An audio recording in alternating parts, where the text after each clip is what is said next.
مفتی طارق مسعود کے بیانات کے لیے طارق مسعود آفیشیل کو سبسکرائب کریں۔ طارق مسعود آفیشیل۔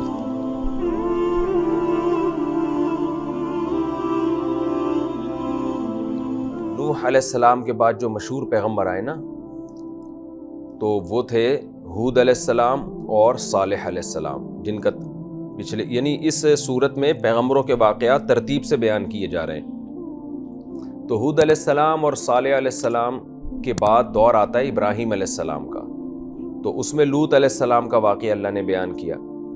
آگے ابراہیم علیہ السلام کی اولاد میں قوم آباد ہوئی جس کو مدین کہا جاتا ہے۔ بہت سے مفسرین نے یہ بات لکھی ہے کہ مدین اصل میں ابراہیم علیہ السلام کی اولاد ہی میں کوئی شخص گزرا ہے، وہ قبیلے کا سردار تھا، تو اسی کے نام پہ پوری قوم آباد ہوئی ہے۔ تو اس کی طرف اللہ نے انہی کے ایک فرد کو شعیب علیہ السلام کو بھیجا۔ اچھا، قرآن میں ایک اور جگہ یہ آتا ہے کہ اللہ نے شعیب علیہ السلام کو اصحاب ایکہ کی طرف بھی بھیجا ہے، اصحاب ایکہ۔ اب مفسرین کی دو رائے ہیں، بعض نے کہا کہ یہ اصحاب مدین ہی کا دوسرا نام تھا اصحاب ایکہ، اور بعض نے کہا کہ نہیں، یہ بھی اصحاب مدین کے قریب کوئی علاقہ تھا، کوئی شہر تھا، وہاں یہ ایکہ والی قوم آباد تھی، اور دونوں میں سیم جرم یہ تھا کہ شرک کے ساتھ ساتھ ناپ تول میں کمی، یعنی ناپ تول میں ڈنڈی مارنا اور لوگوں کو ان کا ادھورا حق دینا، اپنا پورا حق وصول کرنا۔ یہ چونکہ دونوں قومیں قریب قریب تھیں تو اس لیے دونوں میں یہ جرم تھا، تو اللہ نے شعیب علیہ السلام کو دونوں قوموں کی طرف بھیجا۔ تو دونوں قولیں، ایک ہی قوم بھی ہو سکتی ہے، دونوں قومیں بھی ہو سکتی ہیں۔ پھر ان دونوں قوموں پہ جو عذاب آئے ہیں، تو ان تین طرح کے عذاب قرآن ذکر کرتا ہے۔ کہیں ذکر کرتا ہے ان کو رجفہ نے پکڑا، رجفہ کہتے ہیں کپکپاہٹ، جس سے لگتا ہے زلزلہ آیا تھا۔ کہیں آتا ہے کہ اخذتہم الصیحہ، ایک زوردار چیخ نے ان کو پکڑا، یعنی فرشتے نے چیخ ماری۔ اور کہیں آتا ہے کہ عذاب یوم الظلہ، ظلہ سائبان کو کہتے ہیں، بادلوں کا سائبان آ گیا، ایک بادل سایہ بن کے آیا، اس سے پھر پتھر برسے یا آگ برسی، تو یہ تینوں عذاب کا تذکرہ ہے۔ اب اگر یہ دو الگ الگ قومیں ہیں تو رجفہ جو کپکپاہٹ والا عذاب تھا، اس کی وجہ تو فرشتے کی چیخ بن سکتی ہے کہ فرشتے نے زور سے چیخا جس سے پوری زمین ہل گئی اور وہ قوم تباہ و برباد ہو گئی۔ اور ذلہ جو سائبان والا عذاب آیا وہ اصحاب ایکہ پر آیا کہ شدید گرمی میں وہ لوگ مبتلا ہوئے اور انتظار کر رہے تھے بارش ہو بارش ہو۔ تو بارش سے پہلے کیا ہوا ہے کہ ایک سائبان آیا، بادل آیا، تو سارے اس کے گرد جمع ہو گئے، کیونکہ بہت شدید سردی گرمی سے پریشان تھے۔ تو بجائے اس بادل سے رحمت کی بارش برسے، اس سے آگ برسنا شروع ہو گئی یا پتھر برسنا شروع ہو گئے۔ اللہ تعالی ہم سب کو عذابوں سے محفوظ رکھے۔ اور یا پھر یہ ہے کہ یہ دونوں اگر ایک ہی قوم ہیں تو یہ تینوں عذاب آئے، اس میں کوئی بعید نہیں ہے کہ زلزلہ بھی آیا، فرشتے کی چیخ سے زلزلہ آیا ہو اور آسمان سے پتھر برسنا بھی شروع ہو گئے ہوں۔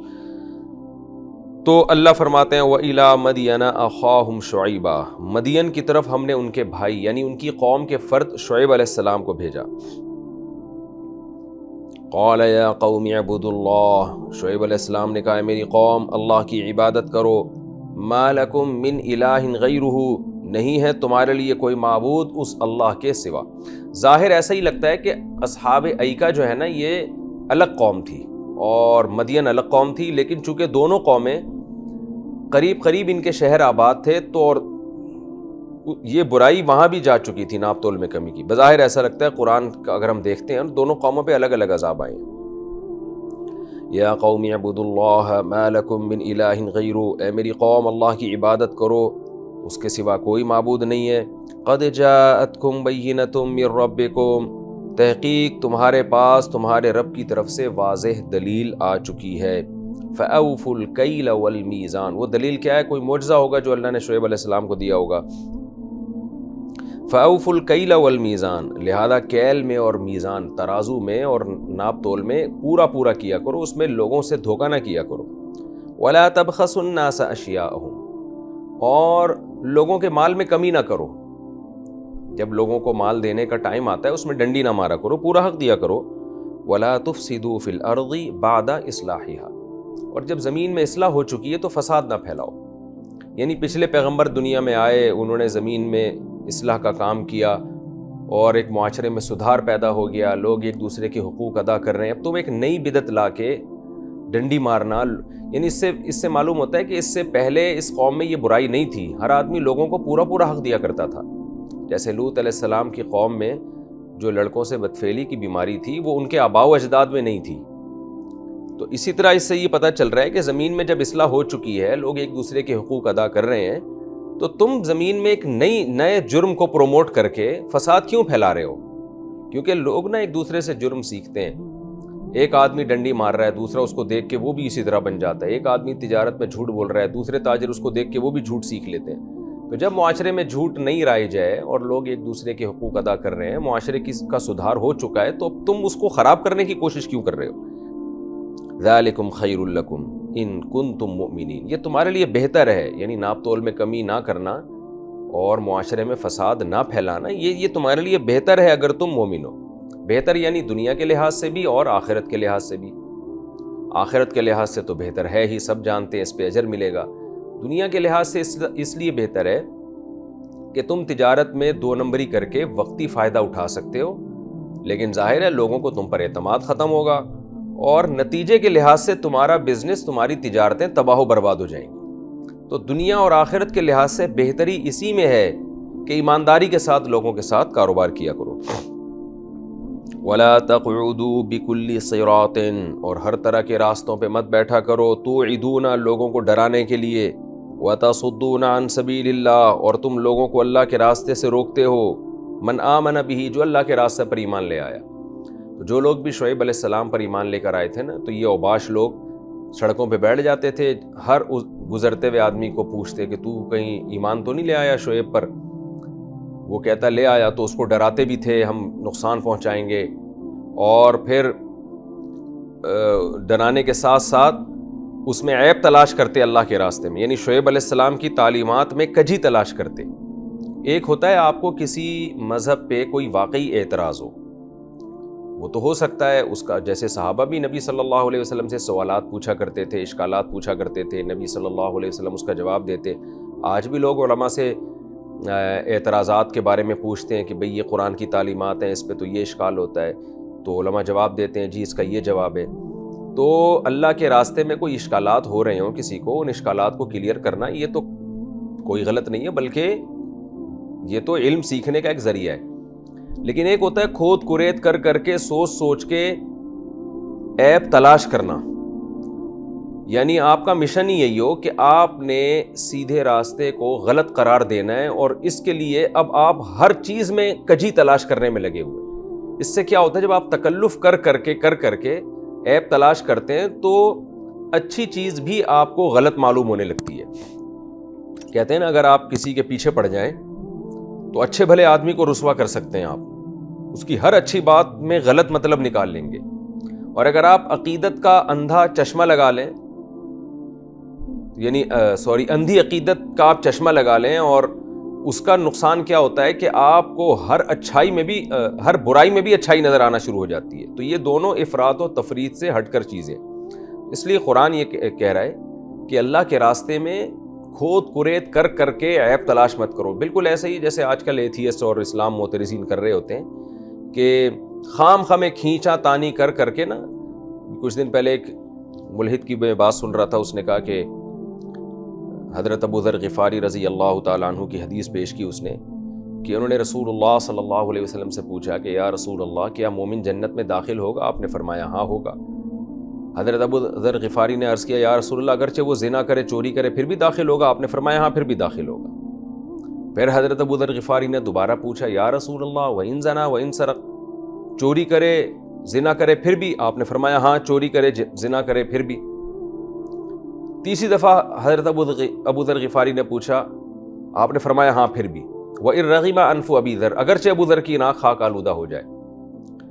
تو ملحدین نے کیا کیا, یہ حدیث ہائی لائٹ کی اور کہا کہ دیکھو مسلمانوں کے ہاں تو زنا کرو چوری کرو کوئی فرق ہی نہیں پڑتا, جنت بہرحال مل کے رہے گی, تو کرتے رہو زنا کرتے رہو چوری, یہ ہے اسلام. اس طرح کا نا پروپیگنڈا.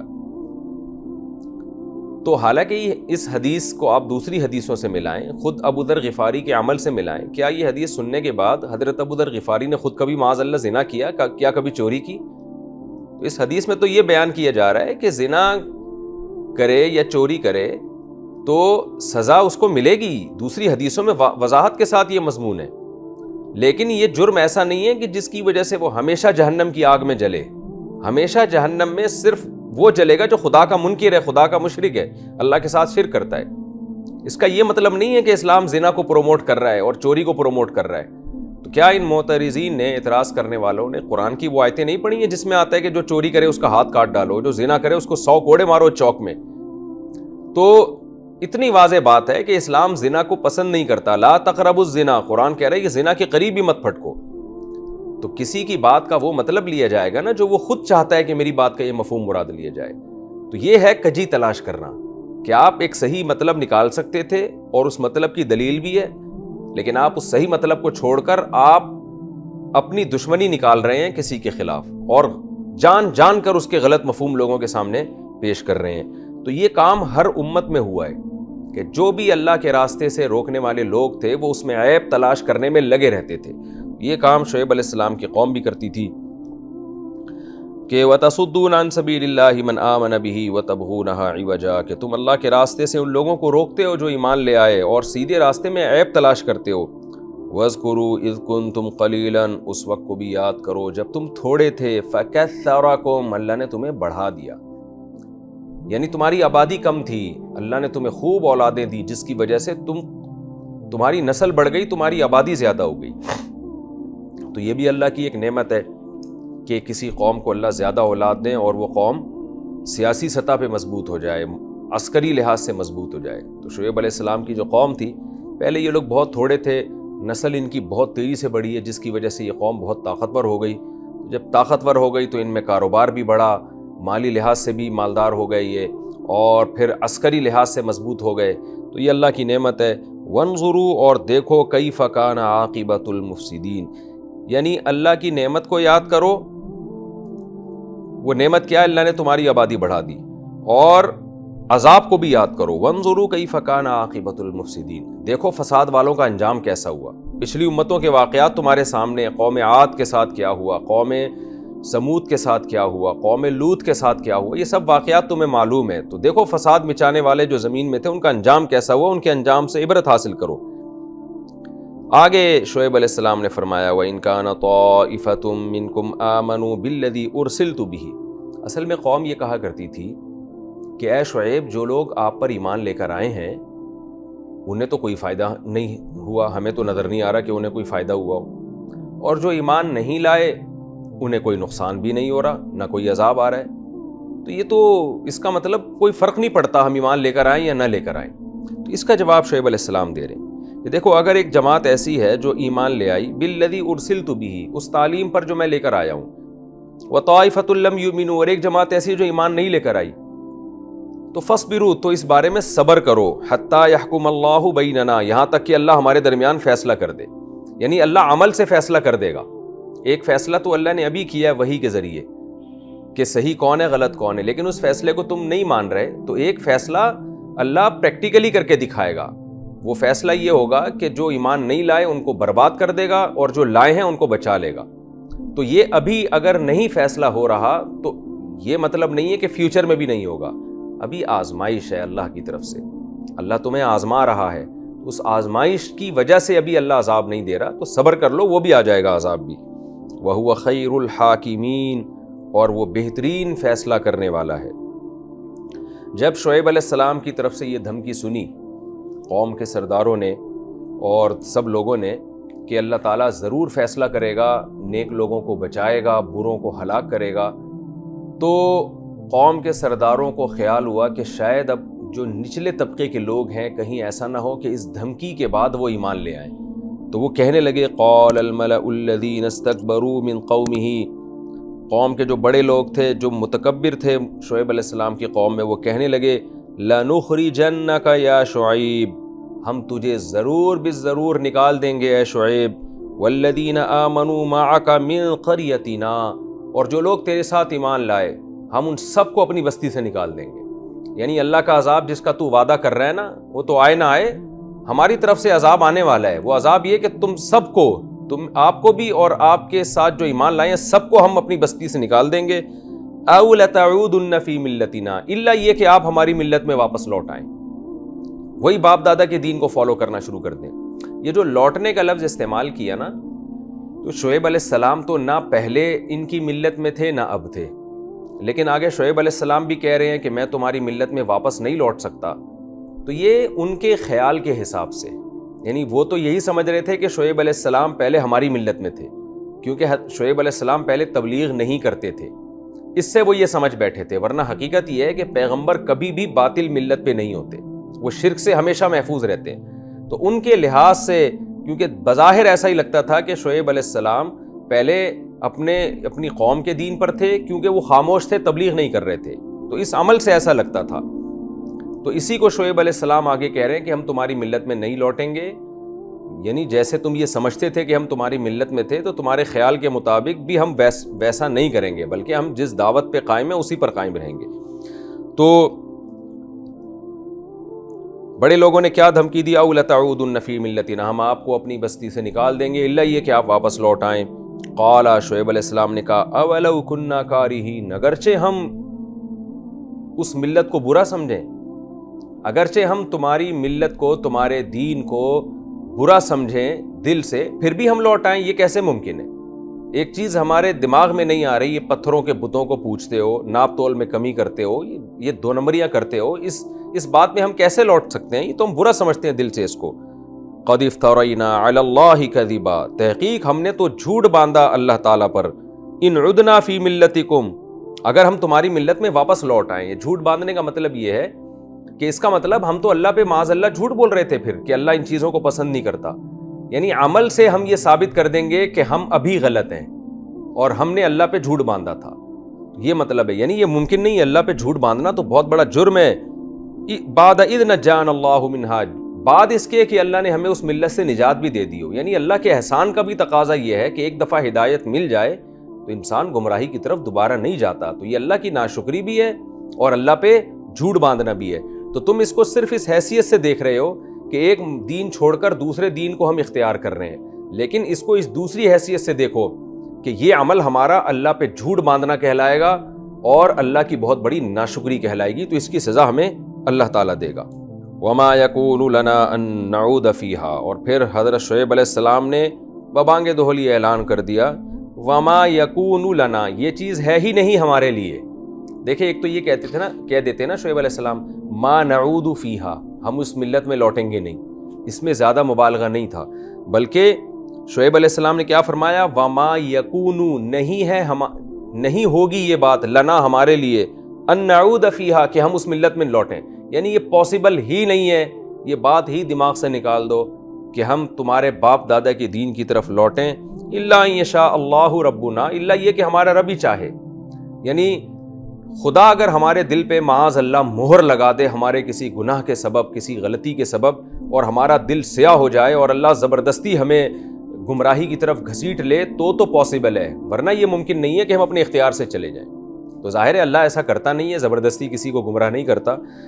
آگے فرماتے ہیں کہ وسیع ربنا کل شیء علما، ہمارا رب ہر چیز کو احاطہ کیے ہوئے علم کے لحاظ سے، وہ اگر کسی کو گمراہ کرتا ہے تو اللہ کا علم بتا رہا ہوتا ہے کہ یہ آدمی گمراہی کے قابل ہے، تو اگر اللہ ہمیں اس قابل سمجھے گا اپنے علم کی بیس پر کہ ان کو ہدایت نہیں ملنی چاہیے، تو اللہ ہمارے دلوں سے ہدایت چھین لے گا۔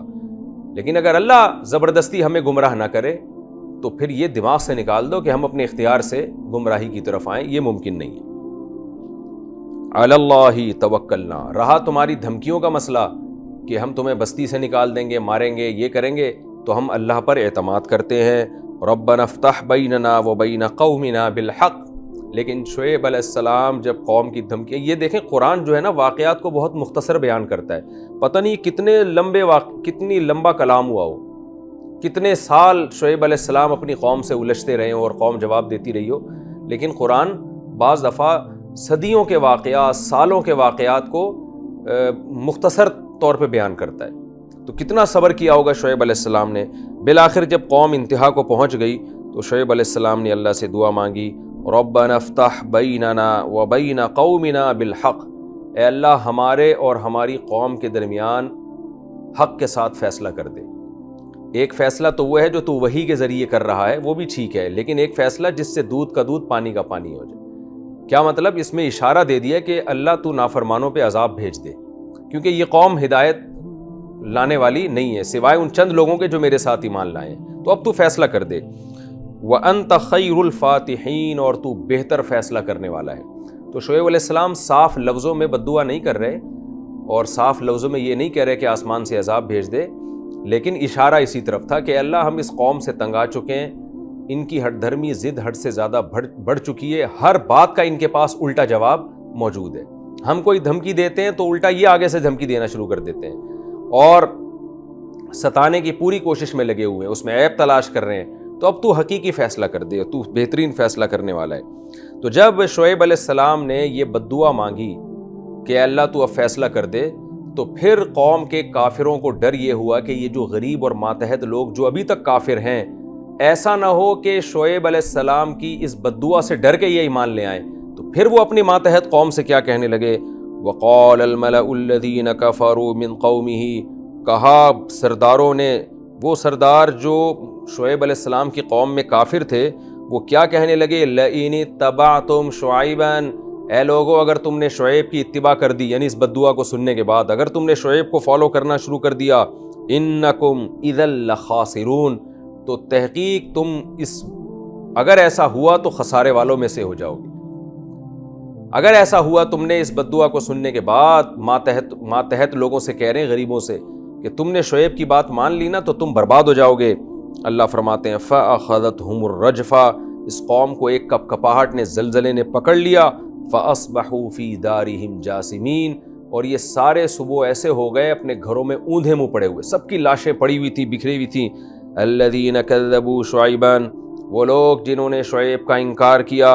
كَأَن لَّمْ يَغْنَوْا فِيهَا، کأن کا معنی ہوتا ہے گویا کہ، كَأَن لَّمْ يَغْنَوْا فِيهَا، گویا کہ اس زمین میں کبھی رہے ہی نہیں۔ اتنی طاقتور قوم، اتنی کثیر آبادی والی قوم، اتنی معاشی ترقی والی قوم۔ قرآن میں دوسری جگہ پر آتا ہے کہ شعیب علیہ السلام نے اپنی قوم سے یہ بھی کہا کہ تم ناپ تول میں کمی کیوں کرتے ہو؟ انی اراکم بخیر، تم سب کھاتے پیتے لوگ ہو، مالی تونگری وسعت ہے، کوئی قحط زدہ لوگ نہیں ہو کہ روٹی کو ترس رہے ہو تو کسی نے کسی سے روٹی چوری کر لی، تو اتنے خوشحال لوگ ہو، اس کے باوجود بھی تم دو نمبریاں کیوں کرتے ہو؟ تو کأن لم یغنوا فی، اللہ فرماتے ہیں ایسی پھلتی پھولتی قوم اور اتنی کثیر آبادی والی قوم، اس کی بستی کے کھنڈرات کو دیکھو تو ایسا لگتا ہے یہ کبھی یہاں رہے ہی نہیں ہے، کبھی آباد ہوئے ہی نہیں ہیں۔ الذین کذبوا شعیبا، وہ لوگ جنہوں نے شعیب کا انکار کیا، کانوا هم الخاسرین، اللہ فرماتے ہیں وہی خسارے والوں میں سے ہو گئے۔ حالانکہ وہ دھمکیاں کیا دے رہے تھے کہ اگر تم نے شعیب کو فالو کیا تو تم خسارے والوں میں سے ہو جاؤ گے۔ اللہ فرماتے ہیں دیکھو کون ہوا، وہ ہوئے یا یہ لوگ ہوئے، تو یہی لوگ ہو گئے خسارے والوں میں سے۔ فتولی عنہم، ہر پیغمبر نے یہ کیا کہ جب بستی ہلاک ہوئی ہے تو ان کی لاشوں کی طرف سے پیٹ پھیری، اور ان کو کیا خطاب کیا پیٹ پھیرنے سے پہلے؟ فتولی عنہم، شعیب علیہ السلام نے اپنی قوم سے پشت پھیری ہے اور کہا یا قومی، اے میری قوم، لقد ابلغتکم رسالات ربی، وہی بات کہی جو حضرت ہود علیہ السلام نے کہی تھی، وہی بات کہی جو حضرت صالح علیہ السلام نے اپنی قوم سے کہی تھی، اور جو بات بدر کے کنویں میں جو مشرکین مکہ کے سردار جب قتل ہو کے ان کی لاشیں پڑی ہوئی تھیں تو آپ صلی اللہ علیہ وسلم نے بھی ان کی لاشوں سے اسی طرح خطاب کیا تھا۔ حدیث میں آتا ہے بخاری مسلم کی کہ جب بدر میں 70 عرب کے سردار مارے گئے ہیں نا، تو آپ صلی اللہ علیہ وسلم نے ان کی لاشوں سے خطاب کر کے کہا کہ بتاؤ کیا اللہ نے جو تم سے وعدہ کیا تھا تم نے سچا پایا؟ کیونکہ ہم سے جو اللہ نے وعدہ کیا تھا وہ ہم نے سچا پایا، اللہ نے ہم سے مدد کا وعدہ کیا تھا، آج بدر میں ہم جیت گئے، اور جو تمہارا انجام جس سے تمہیں ڈرایا گیا تھا وہ تم نے اپنی آنکھوں سے دیکھ لیا ہے۔ تو شعیب علیہ السلام نے بھی یہ کیا، قال یا قومی، اے میری قوم، لقد ابلغتکم رسالات ربی، تحقیق پہنچا چکا ہوں میں نے بتایا تھا نا، قد جب ماضی کے ساتھ آتا ہے تو پریزنٹ پرفیکٹ ٹینس کا معنی دیتا ہے، میں یہ کام کر چکا ہوں، میں نے تو پہنچا دیا ہے رسالات ربی، اپنے رب کے پیغامات کو، وَنَصَحْتُ لَكُمْ، اور میں نے تمہاری خیر خواہی چاہی تھی. جو کچھ میں کر رہا تھا تمہارے فائدے کے لیے کر رہا تھا، تمہیں سمجھ میں نہیں آ رہی یہ بات، آ رہی تھی یہ بات. فَكَيْفَ آسَى عَلَىٰ قَوْمٍ كَافِرِينَ، تو بتاؤ آج میں کیسے افسوس کروں ایسے کافروں پر جو خدا کے انکار کرنے والے تھے. آج میں کیسے افسوس کروں، یعنی مجھے بھی تم پہ افسوس نہیں ہو رہا ان لاشوں کو دیکھ کے. تو یہ شعیب علیہ الصلوۃ والسلام کا واقعہ تھا. اس سے ہمیں کیا عبرت کی باتیں ملتی ہیں؟ آج بھی ناپ تول میں کمی، کسٹمر کو دھوکہ دینا، ڈنڈی مارنا، جھوٹ بولنا، ایک لوکل چیز ہے اس کو باہر کا کہہ کے فروخت کرنا، یہ ساری کی ساری باتیں اللہ کے عذاب کو دعوت دینے والی ہیں. اللہ کے عذاب سے ہمیں ڈرنا چاہیے. قرآن نے اس مضمون کو اور بھی جگہ بیان کیا. 30ویں پارے میں ہے نا، وَيْلٌ لِّلْمُطَفِّفِينَ، تباہی ہے ناپ تول میں کمی کرنے والوں کے لیے. ترازو کے جو ویٹ ہیں ان میں ڈنڈی ماری جا رہی ہے، پیٹرول پمپ پہ میٹر کو آگے پیچھے کر دیا جاتا ہے. تو دفتروں میں آپ کام پورا نہیں کرتے، تنخواہیں پوری لے رہے ہوتے ہیں. ٹیچر اسکول میں پڑھاتا ایمانداری کے ساتھ نہیں ہے، تنخواہ پوری لے رہا ہوتا ہے. یہ ہر جگہ ناپ تول میں کمی چل رہی ہے. تو بہت دیکھیں، ناپ تول میں کمی انسان کی حق تلفی نہیں ہے، اللہ کی حق تلفی ہے. اس لیے عذاب اس پہ اللہ دے گا اور اپنے حساب سے دے گا. یعنی انسانوں کی حق تلفی تو ہے لیکن اللہ کی بھی حق تلفی ہے. اس نے منع کیا ان چیزوں سے.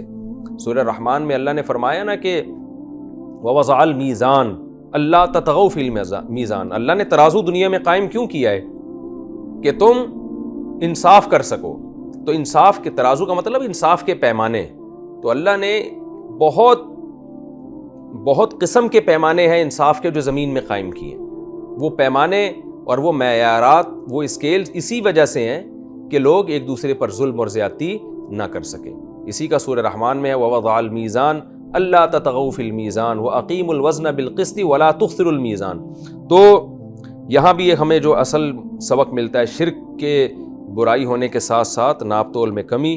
اور اس میں ہمیں یہ بھی پتہ چلتا ہے کہ کچھ لوگوں کا کام ہی یہ ہے کہ اللہ کے دین میں کجی تلاش کرنا. کچھ لوگوں کا کام ہوتا ہے علماء میں عیب تلاش کرنا، دینداروں میں عیب تلاش کرنا. تو ایسے لوگوں سے معاشرے میں ہوشیار رہنا چاہیے. اور پھر آخر میں ہمیں یہ بھی پتہ چلا کہ فَكَيْفَ آسَى عَلَىٰ قَوْمٍ كَافِرِينَ، کہ جن قوموں پر حجت تمام ہو چکی ہو پھر بھی وہ ہلاک ہو جائیں تو ان لوگوں پہ افسوس بھی نہیں بنتا، ان پہ پھر ترس نہیں کھانا چاہیے. کیونکہ جب اللہ کو ترس نہیں آ رہا تو آپ کیوں اس پہ ترس کھا رہے ہیں؟ تو یہاں بھی یہی ہوتا ہے کہ بڑے بڑے مجرمین مرتے ہیں، سزائیں ملتی ہیں، لوگ ترس کھا رہے ہوتے ہیں، ہائے کاش یہ چھوٹ جاتا تو اچھا ہوتا. ایسا نہیں ہے. یہ انسانیت کے ساتھ رحم کا تقاضا نہیں ہے. انسانیت کے ساتھ رحم کا تقاضا یہ ہے کہ وہ لوگ جن کے دلوں پر مہر لگ چکی ہے، جن میں ہدایت کا مادہ ہی ختم ہو چکا ہے، ان لوگوں کو زمین پہ رہنے کا حق نہیں ہے. ان کو اگر خدا کی طرف سے کوئی عذاب آتا ہے یا کوئی سزا ملتی ہے تو ایسے موقع پر ان پر افسوس نہیں کرنا چاہیے.